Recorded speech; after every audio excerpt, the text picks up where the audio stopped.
여러분 안녕하십니까? 다시 새 아침이 밝아오고 있습니다.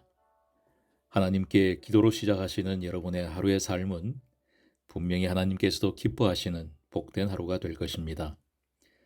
오늘 다시 우리 새벽 기도에 참여하신 여러분을 축복합니다. 여러분 성경의 제일 마지막 구절 또 제일 마지막 단어가 무엇인지 혹시 기억하십니까? 성경 요한계시록 22장 21절 말씀에 보면 주 예수의 은혜가 모든 자들에게 있을지어다. 아멘. 네, 바로 아멘입니다. 성경의 맨 마지막 구절 또 제일 마지막 단어에 마치 마침표와 같이 아멘이 쓰인 것은 이 단어가 매우 중요한 의미가 있기 때문입니다. 저는 모태교인으로서 거의 60년 동안 지난 세월 제가 다녔던 교회에서나 또 34년째 목회하는 지금까지 제가 지나온 교회들과 그동안 방문해 보았던 수많은 교회들 그 어느 재림교회에 가보아도 공통점이 하나 있었는데 그것은 교회의 크기나 또 출석 교인의 수와 관계없이 우리 교회 교인들은 아멘을 잘 하지 않는다는 것입니다. 하도 예배 중에 아멘을 하지 않으니까 어떤 설교자는 설교 중에 아멘입니까? 라고 물어보기도 하지만 그래도 웬만해서 입을 잘 열지 않습니다. 도리어 설교자가 아멘을 강요한다고 좀 불편해 하시기도 하고 또 어느 교인이 말씀에 감동을 받아서 아멘을 크게 하면 돌아보면서 눈짓으로 핀잔을 주기까지 하십니다. 그러면 왜 우리 교회 교인들은 아멘을 잘 하지 않고 또 한다 해도 소극적으로 아주 작게 하는 것이 일반적인 모습이 되었을까요? 생각해 보니 우리가 교인 되었을 그 초기에 아멘으로 받는 은혜와 감동을 표현하는 것이 얼마나 중요하고 또 유익한지에 대한 교육을 잘 받지 못했기 때문인 것 같습니다. 여러분 아멘, 아멘 하는 이 표현이 정말 중요합니까? 물론입니다. 고린도후서 1장 20절 말씀에 보면 이 아멘에 대해서 다음과 같이 말씀하십니다. 하나님의 약속은 얼마든지 그리스도 안에서 예가 되니 그런즉 그로 말미암아 우리가 아멘하여 하나님께 영광을 돌리게 되느니라 하셨습니다. 이 말씀에 의하면 하나님의 약속이 내게 이루어질 것을 믿고 아멘하는 것은 우리가 그 약속을 주신 하나님께 영광을 돌리는 방법이 된다는 것입니다.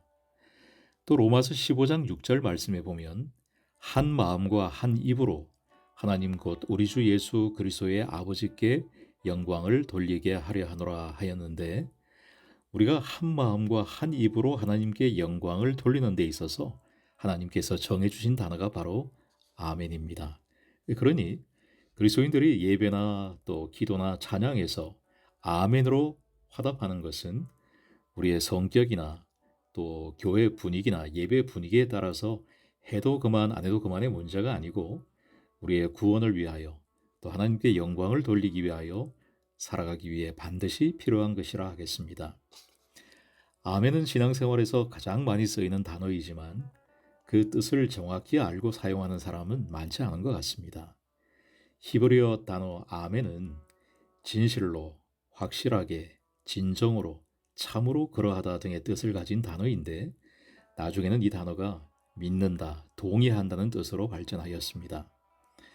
성경에서 아멘은 여호와 하나님에 대한 어떤 사람의 의견이나 또 기도에 개인적으로 동의하거나 공감한다는 의미로 또 하나님을 향한 찬미에 화답하여 사용했었습니다. 개인이나 또 공중 예배 중에 기도와 말씀과 찬양에 반응해서 그렇게 될지어다. 즉 하나님의 그 말씀이 내게 그대로 이루어지기 기원하는 의미로 또 사용이 되었었습니다. 열왕기상 1장 36절 말씀에 보면 여호야다의 아들 브나야가 왕께 대답하여 이르되 아멘 내 주 왕의 하나님 여호와께서도 이렇게 말씀하시기를 원하오며 라고 하였고 시편 106편 48절 가운데 보면 여호와 하나님을 영원부터 영원까지 찬양할지어다 모든 백성들아 아멘 할지어다 할렐루야 라고 했습니다. 또한 성경의 아멘은 하나님의 율법을 준수하겠다고 서약을 할 때든지 또 반대로 하나님의 율법을 위반했을 때에 이러이러한 처벌을 받겠다는 것을 맹세할 때에 사용했었습니다.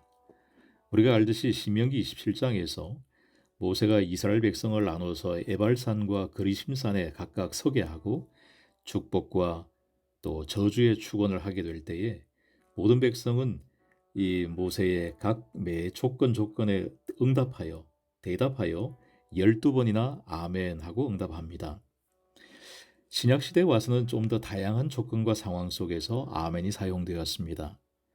우선 기도나 송영의 제일 마지막에 그 내용을 확증하는 의미로 사용이 되었었습니다.